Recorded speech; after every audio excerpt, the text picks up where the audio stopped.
I think you're on mute. Workday starting to sound the same? I think you're on mute. Find something that sounds better for your career on LinkedIn. With LinkedIn Job Collections, you can browse curated collections by relevant industries and benefits, like flex PTO or hybrid workplaces, so you can find the right job for you. Get started at linkedin.com/jobs. Finding where you fit. LinkedIn knows how. Hey, I'm Greer. Welcome to the Unfinished Idea podcast, a space for you to expand your understanding about the neurodiverse world, which is all around us. Whether you're a parent, a friend, a teacher, or a neighbor, everyone is welcome to join us as we help bring awareness and better understanding about those who are neurodivergent and families who are raising children with special needs. I'm a mom to 2 boys and 2 dogs, and together with my husband, raising a child with additional needs. I often feel lonely and overwhelmed in my daily experience because life looks different for us. This podcast will share practical help, tips, and insights into the difficulties, joys, and differences of the neurodiverse world. So let's start the conversation. All right, today's conversation is a little different, and I'm so excited for it as we are joining up with Dr. Olivia Kessel, who is the host of the Send Parenting podcast. We're having a joint conversation where we are talking about our journeys and struggles and joys as both we are neurodivergent, but also raising neurodivergent kids. We discuss so many different things. She is a doctor and a mom and, well, a human being. So we talk about all sorts, and I can't wait for you to hear this conversation. So, hey, before we jump into today's episode, I have put together a podcast listener survey that I would love for you to fill out.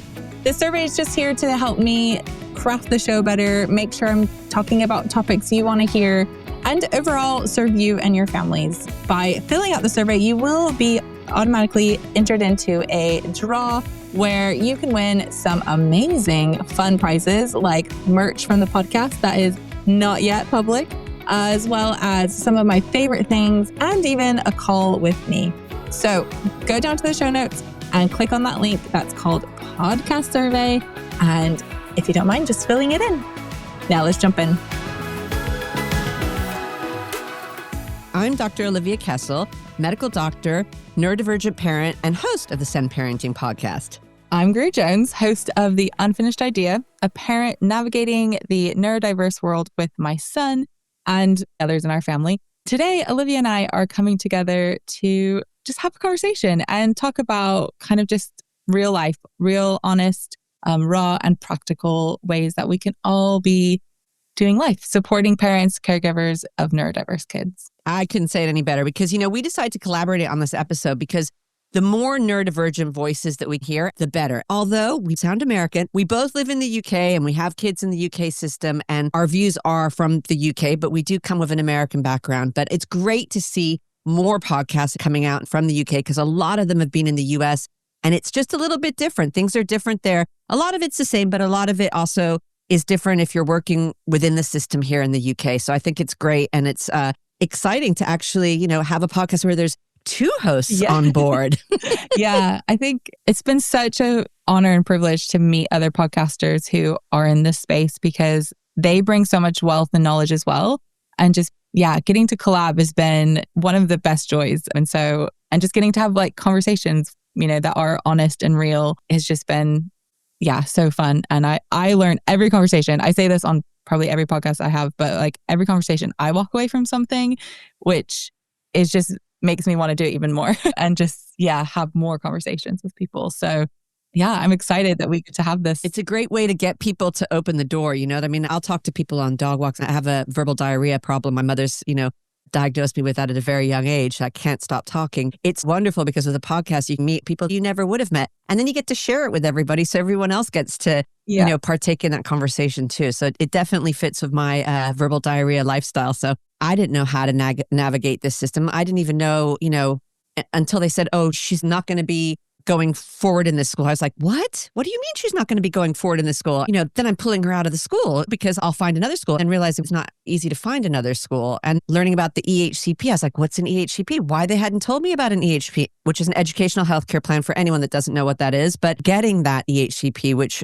almost killed me is the only way I can describe it. Over 2 years during COVID, the amount of misinformation. I mean, I'm a doctor and I couldn't figure it out. And then also none of my friend circles had a neurodivergent child. None of them were experiencing so, and I was kind of ashamed, or I'm not ashamed is the wrong word, but they're all talking about schools, how well their children are doing. That's not what's going on in my household. I felt incredibly alone and incredibly unsupported. I remember they wanted my daughter to go to a mainstream school, which I would have been happy to send her to if it would meet her needs. The local authority in Oxfordshire said, well, and they actually sent a spreadsheet. They can meet needs, and this is how much the needs will cost in this school. It'd be £6,000 extra. So I went and visited the school. I talked to the Senko there. I'm like, can you meet my daughter's needs? Here are all of her assessments. And, we went through everything. And, they didn't at that time say to me that they thought they could meet my daughter's needs. So I was rather surprised when the local authority said, we can meet needs for only £6,000 a year. So luckily I had a solicitor. Luckily I could borrow money from my father to get a solicitor to fight the local authority. And he said, Olivia, I think we need to do a subject access request. I said, what is a subject access request? He said, well, basically what we're going to do is we're going to get all the emails that the local authority has sent to this school. And I said, oh, we can do that? He's like, yeah, actually his father presided on a case that initially had done that.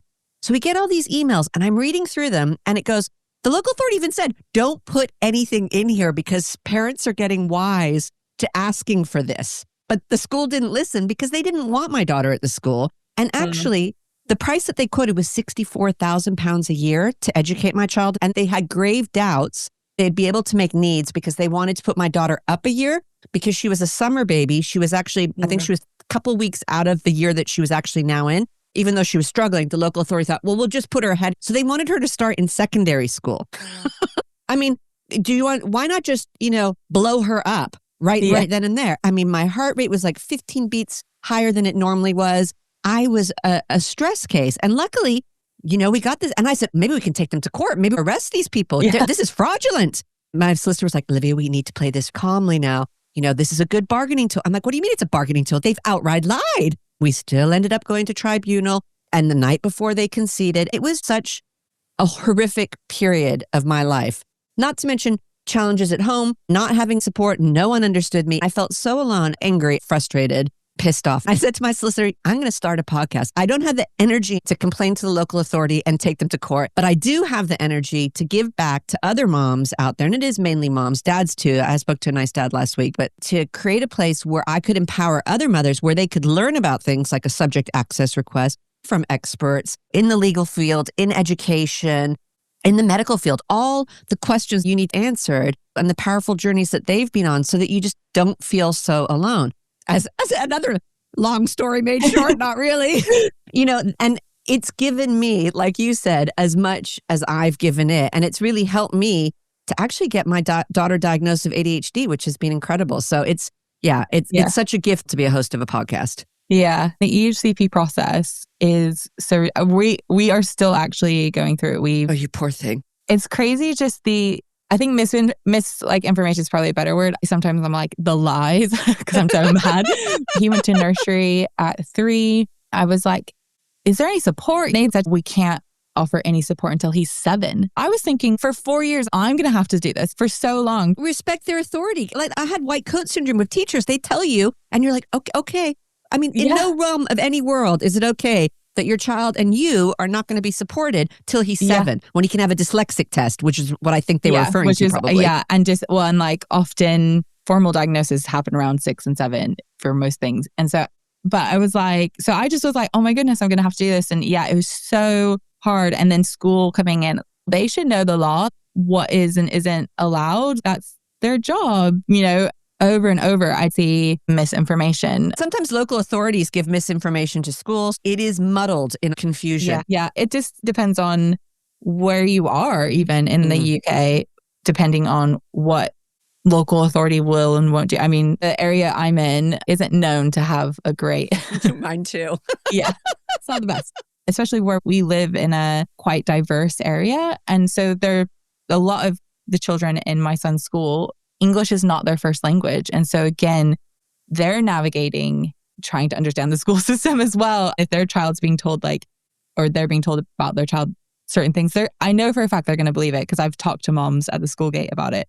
It's so heartbreaking. It's partly, we've started a WhatsApp chat in our school for SIN mums. Originally it was for parents, and then we realized, no offense to the dads, but mums carry a lot of the load. So we started this WhatsApp group, and it's been encouraging. It's not massive. There's a few of us, but it's a mixture of like, do you know anything about this topic? Or I have my EHCP review.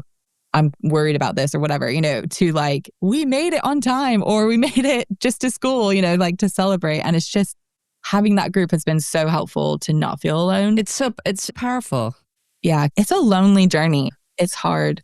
And like you said, you're just carrying a lot. Like you're like, the whole EHCP process, like you said, you demon it's on top of caring for your child.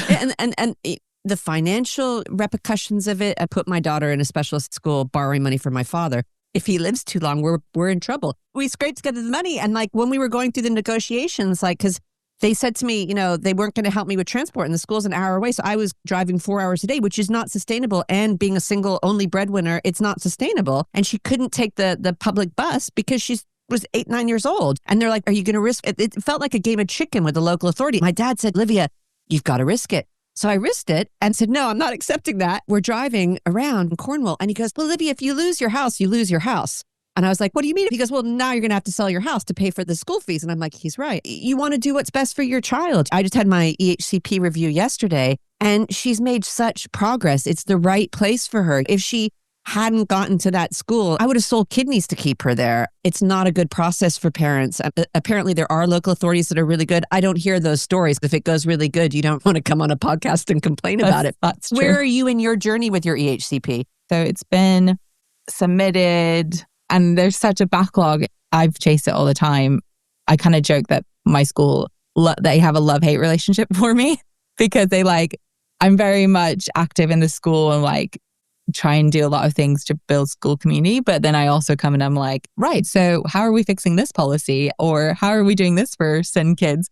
I'm sure they are like, why are you here? Do we love you or hate you today? But yeah, so we're just very much still, I just say we're in the middle of it. No end in sight yet, but it's still ticking. I'd rather it be ticking along than having to do appeals and doing all of that because I know I won't be surprised if I have to do that. So I'm just kind of like, okay, we'll just take it a step at a time. When we got the tribunal, even though they conceded the night before, you still have to pay for your solicitor. You still have to pay for all your specialist witnesses.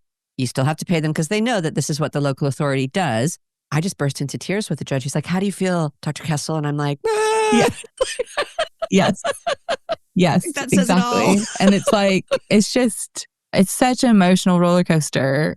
And you're like, you can't really deal. I mean, at least for myself, I can't always deal with emotions. I have to keep going. And then it's like, he's done a lot better this year, but last year there was no routine, no structure, and he thrives on that. And so trying to get that for him was just so hard. And it finally happened. And like you, they said, this is what we're going to do to accommodate him. And I just broke down crying in the office and they're like, are you okay? And I was like, I just hadn't realized how much I was holding. And to hear you say that is now happening, it's just like flooded out. The joy, sadness, all of the things were just...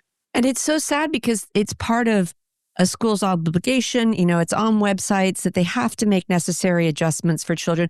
It builds up the story for your EHCP. And these interventions should happen. They're SEND registers. They're not regulated and they differ from school to school. But really, last week I had on 2 legal experts that are releasing next week actually about EHCP and they made an interesting point. The earlier you can start tracking your kids' progress, especially when, they're not doing well, now they're finally putting structure so that he can be supported and have things the way he needs it. The earlier you do that, then you avoid problems later. I was thinking like electronic medical records. We should have electronic school records parents put into because you need evidence because you might choose to homeschool or you have to or don't or whatever. Or as you build towards things, you need that evidence. What intervention was made? How did it work? And parents need to work with schools, but have that visibility to be able to then have the case for EHCP and hopefully never get to the place where you need EHCP because you're not sending a kid over and over into an environment that they can't cope with. And therefore they're having burnouts, meltdowns and shutting down basically. Yeah. There's actually an app called SEN Life, so SEN Life, that is really good. I have talked to one. What I love about it is you can do a voice note. It transcribes it into a note, and then you can just have it. So I use it almost every day, just as a like, he had a good day, things seem to go well, or he seemed triggered, we're not sure why. It holds it all together and can create reports for you. I mean, you need to check it. It's not perfect. Just I highly recommend it. It's really good. That's a fantastic idea. It's great that it's already out there. I would recommend parents, like you said, you noticed it very early on. I didn't. I wish I knew then what I know now. Yes. You know, I think it's important we start monitoring our children's progress in school and how they're doing. Yeah, because we've gone to GP. Like we've had so many other people involved as well, just because I was like, this isn't working. I'm going to go somewhere else. So having this app, I could generate like, okay, this is all the things all his triggers. Like I took it to the GP once and I don't know, she was very kind. She was actually really helpful, but she also at first was just a bit like unsure. I was like, here's all the things I've documented for the last 2 months. And she's like, oh, right. It was like, because I had it documented, I had it ready. It kind of shifted her perspective, I think, a little bit. And I was just like, yeah, here it is. Like, this is all the things that I just kind of handed her my phone.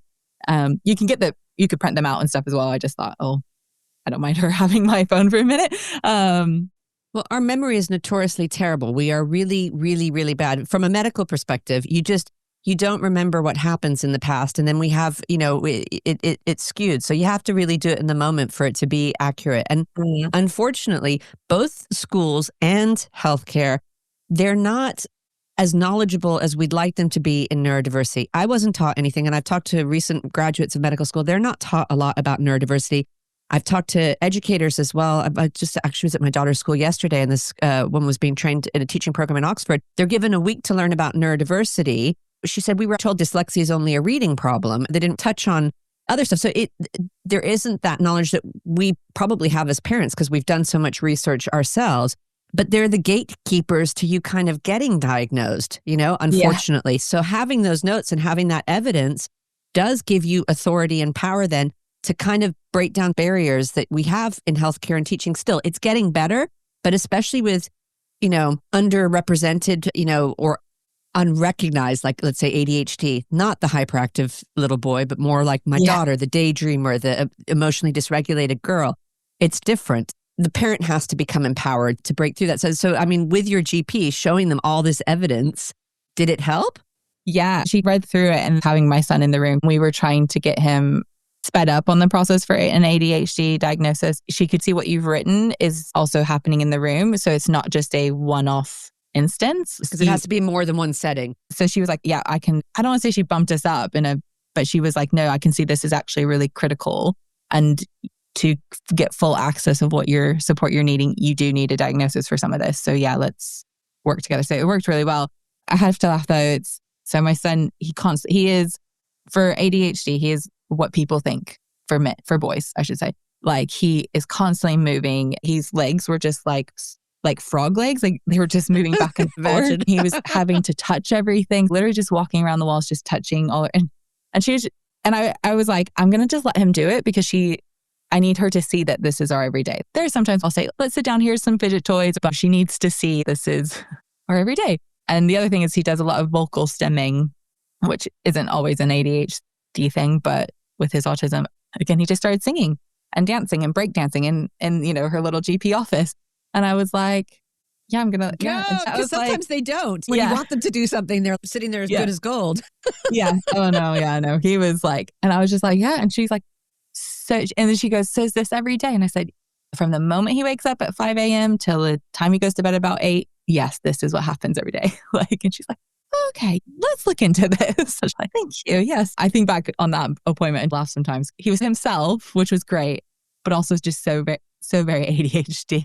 I have a question for you though. You have a daughter, I have a son, and I think it's well known in the neurodiverse world that girls are diagnosed later because of masking and different things girls do and don't present. I don't want to say, how did you go about realizing? That sounds strange, but yeah. No, I think it is a good way of putting it, because I think, you're right about, girls tend to be diagnosed a couple years after boys, 3 to 5 years actually. And it's usually around 11. It's multifactorial. One, that people don't recognize their symptoms, including myself as a doctor, which really makes you feel, pretty proud of yourself. And also that their hormones start to play a role then. And then also there's often transitions then too, where life becomes more stressful. So it's all of those different things that kind of culminate into it. And I think, I wish I'd recognized earlier, but it was actually the podcast that helped me to come to that realization. I was doing a podcast about never giving up because my daughter, like the music in the beginning of my podcast is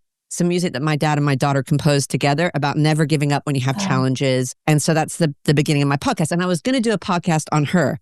And I had the most diabolical morning ever with her. I thought, I cannot be her mother anymore. I quit. That's how I felt. I had to, and I was like, I've been doing this podcast on never giving up. I'm like, well, maybe I need to never give up. And I thought about all the things I'd been learning, talking to experts, and what I was seeing with Alexandra, this emotional dysregulation, chaos, such volatility. I couldn't explain it with hormones and stuff. I looked at her Ed Psych report where they had put in there that I had read it, but I have to be honest, reading those reports that you get done for the EHCP. And so I blocked out most of the stuff that I had read in them.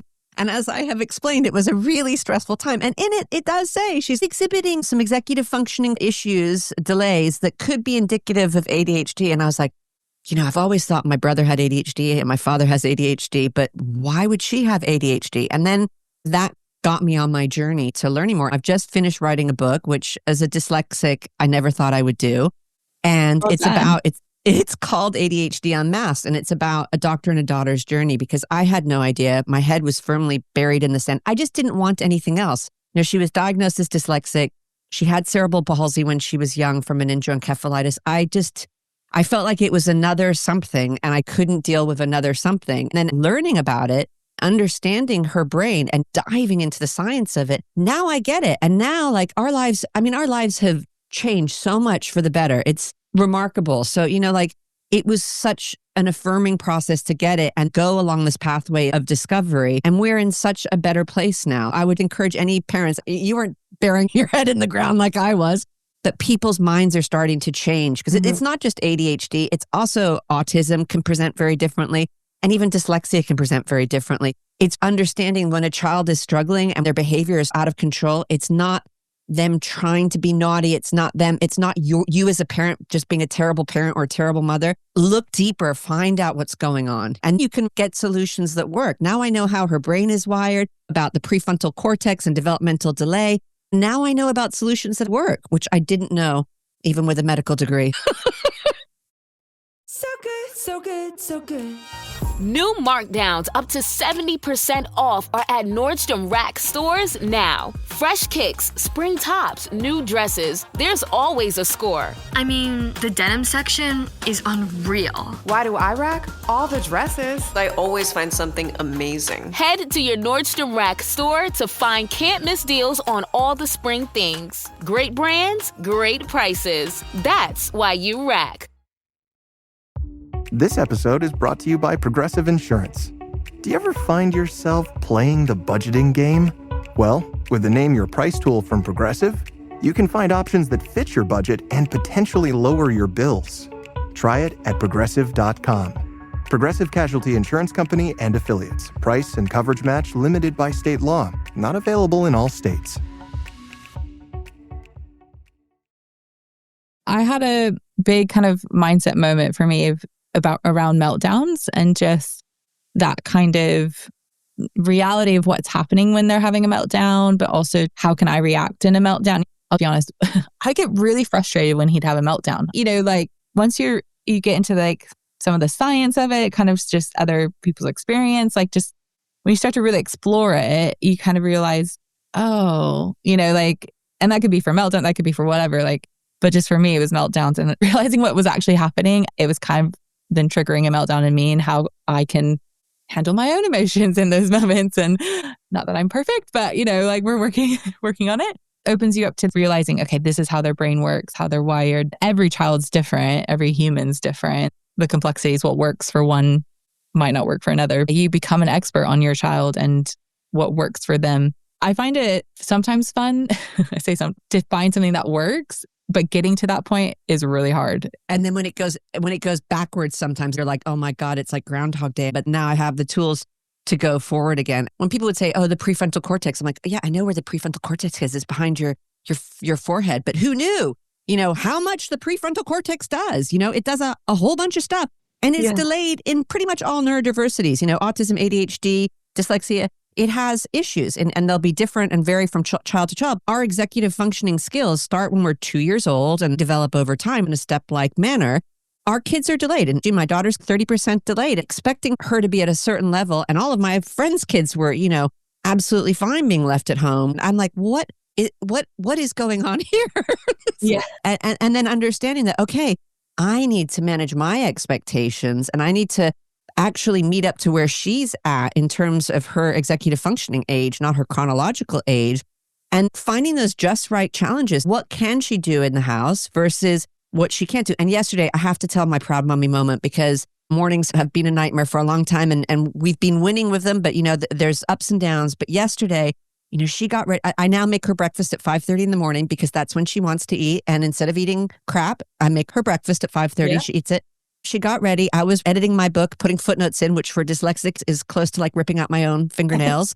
She came out, she goes, "Mommy, you're not ready yet." I said, "No, I'm not ready yet." And she's like, "You know what? I'll do the dishwasher for you." I said, she's 13 now. Yeah. What a change in a couple of years. What a change. Yeah. And it's those moments that, I don't know, for our son, he can react aggressively. He'll just hit anything and everyone and sometimes very hard. So when he doesn't do that, we celebrate big. And I know there are people who are like, wow, they just celebrated for that. Like that should be a quote unquote normal response. But for them, it's such a big thing. I don't know if monumental is the right word, but that's, it's such a big thing. Like, let's celebrate. Let's have joy in it. And also, there's shame like, oh, your kid's hitting you, throwing stuff, pinching you. It's not because they're trying to hurt you. It's not because they're a bad child. It's because they're completely unregulated and can't cope with my daughter too. It scared me. What's going to happen as she gets older? We need to peel back those onions, find the root cause and put the right things in place so she can calm down. The key is to catch it before it explodes. Yeah. Most of my job is thinking 5 steps ahead.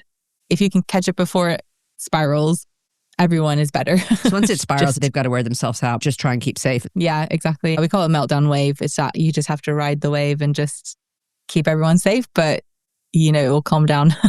I have 2 boys and all brothers. So I don't have girls in my life except my mom. It's always, I find it really interesting, women and girls, and just how things present in them and how different it is. And I was reading an article actually a couple weeks ago.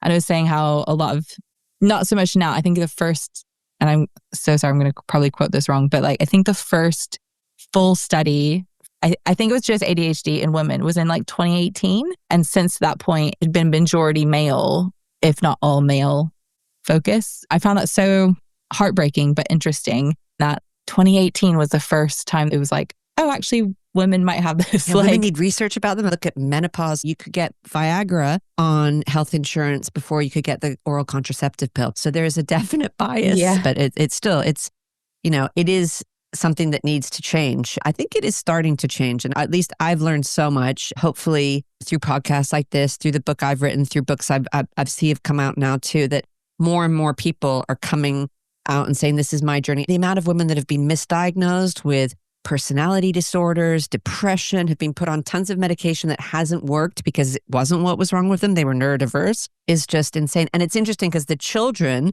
are kind of shining a light on the parent as they're trying to help their child. They're realizing their own diagnosis. It's beautiful in one way, but it's also very sad as well. And grandmothers and grandfathers as well, So it's interesting.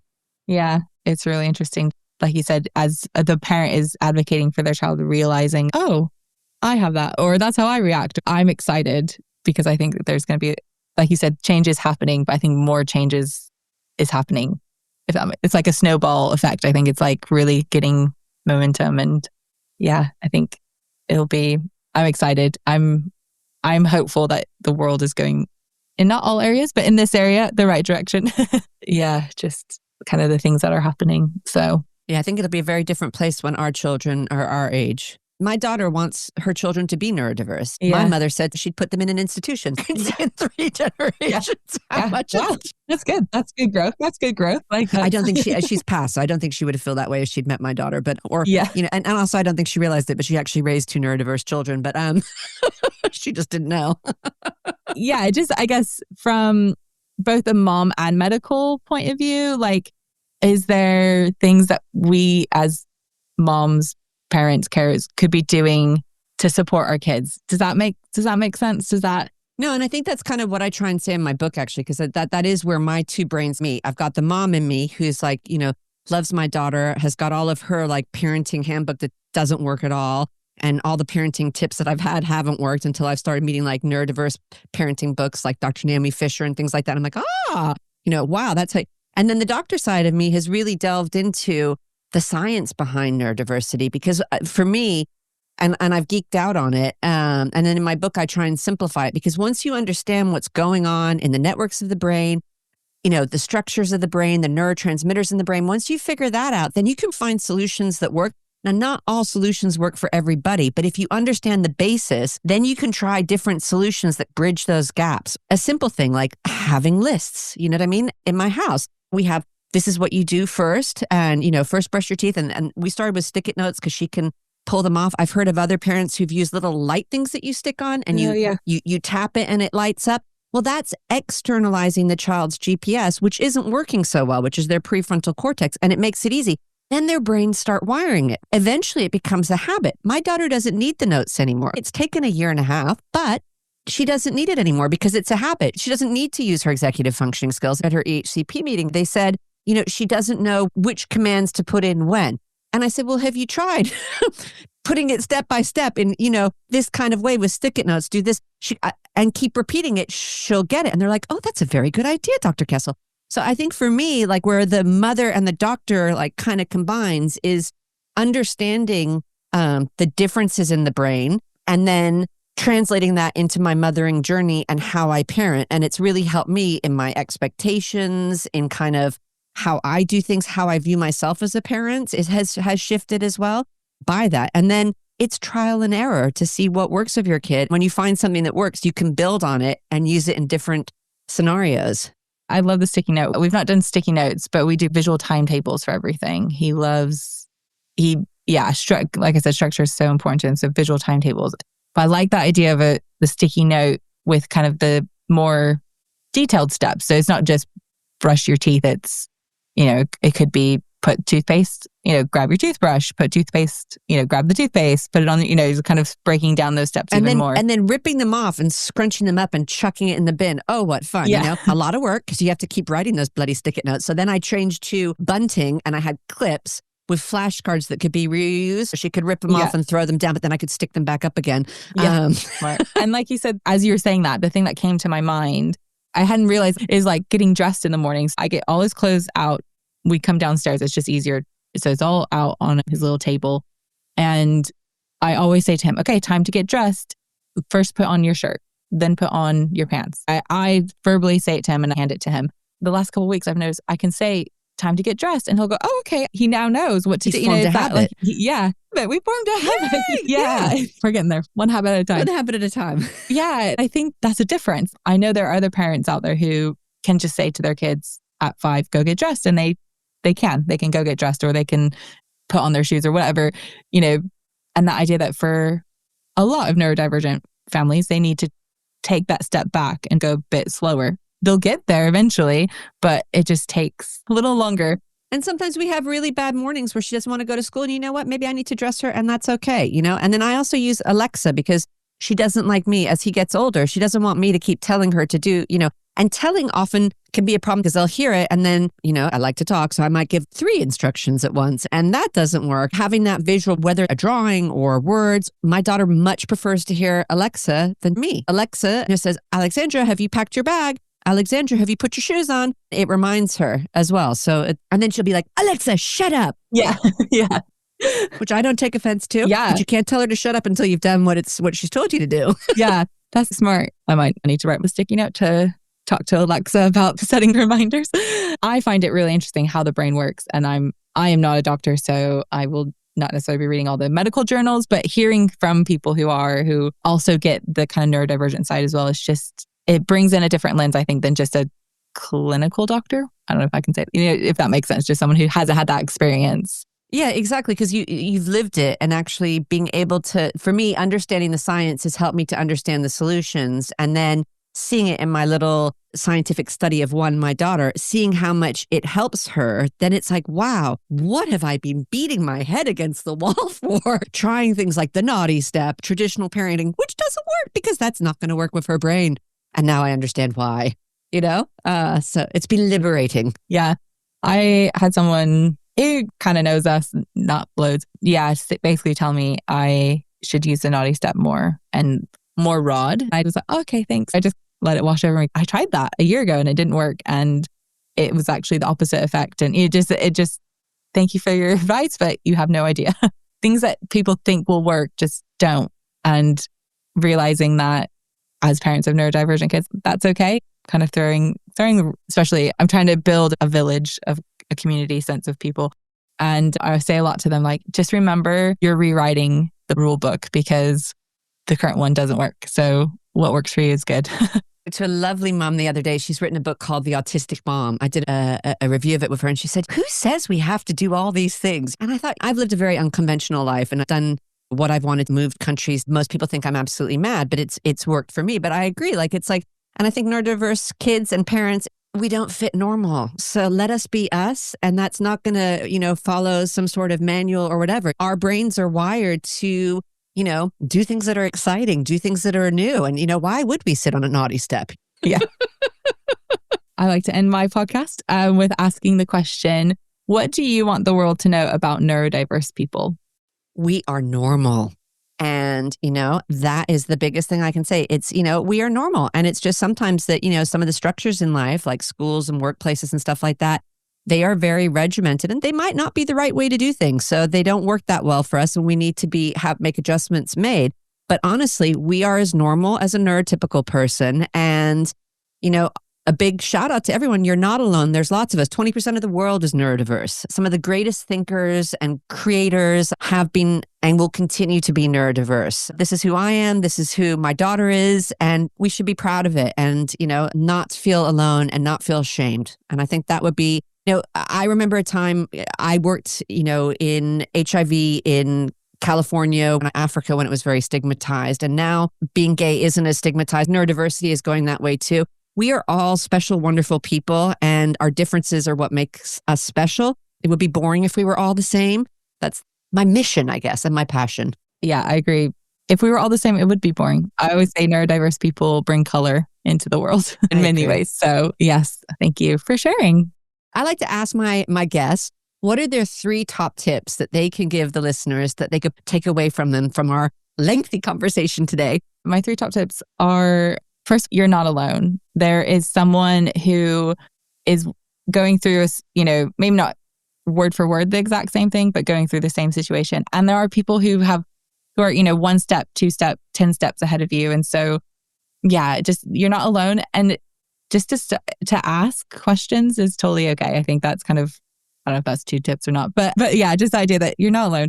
The second is, I think about, we all have a voice, and to encourage you to find your voice, and it looks different for everyone. I think, for someone I've interviewed previously, they're like, my voice was in writing. So I don't verbally say a lot, but I write a lot and I can write really good emails. And so that was how, she's now written a book, but she was saying she actually said to the school, like, I actually I can't do face-to-face, but I can do emails. Could we set a time where we just have an email conversation back and forth? That really helped me think through, find your voice, and that idea doesn't have to be necessarily verbal. My last tip, have fun. I think it's very stressful advocating for your child, advocating for others, but there's also joy, connections with your child, and that idea that they're on this journey too. And so don't forget that it's just you, I guess. And so the idea that, just kind of have fun and think of yourself when you were 10, what was fun when you were 10, and go do it, because it's likely your child will enjoy it too, or an element of it. Those are 3 things I think I would share. Those are great 3 things to share. And I really have enjoyed today sharing our podcast together. It's been an absolute pleasure.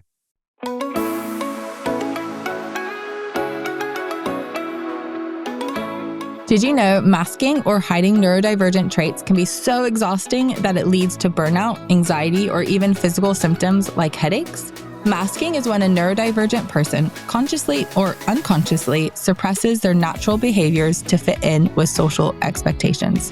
This can include forcing eye contact, mimicking social cues, or suppressing stems. While masking can help with social acceptance, it does take an immense mental and emotional toll.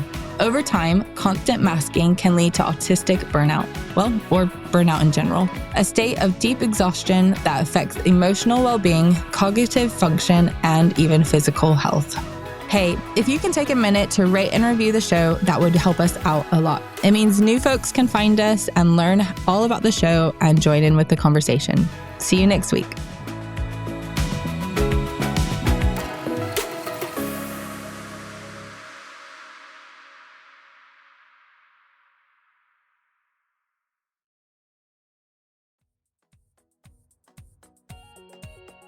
Let's be real, talking about intimacy can be awkward, even with your spouse, but it doesn't have to be. We are Alana, Kyle, and Tira, hosts of the Kingdom Sexuality Podcast, and we're all about keeping it real and helping you add some spice and deeper connection into your marriage, specifically when it comes to what happens in the bedroom.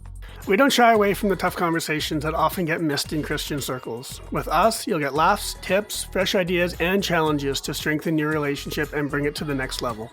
Because let's face it, navigating intimacy as a Christian can be confusing, and finding safe, wholesome resources can be tough. So, subscribe now on Apple, Spotify, or wherever you get your podcasts, and join us each week on the Kingdom Sexuality Podcast.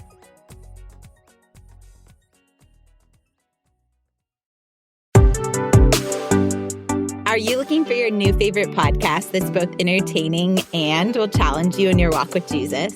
Hey, we're Mac and Ken's from the For the Girl podcast. Every Tuesday, we break down everything that we wish someone had told us in our 20s. From faith and relationships to wild career transitions, we're getting real about all of our mess-ups and the things God has taught us along the way. Think of us as your hilarious weekly dose of honest conversation with your internet besties who've been exactly where you currently are. So come check out For the Girl on Apple, Spotify, or wherever you love to listen to podcasts. And make sure to click follow on our show so that each new episode is dropped right into your personal feed.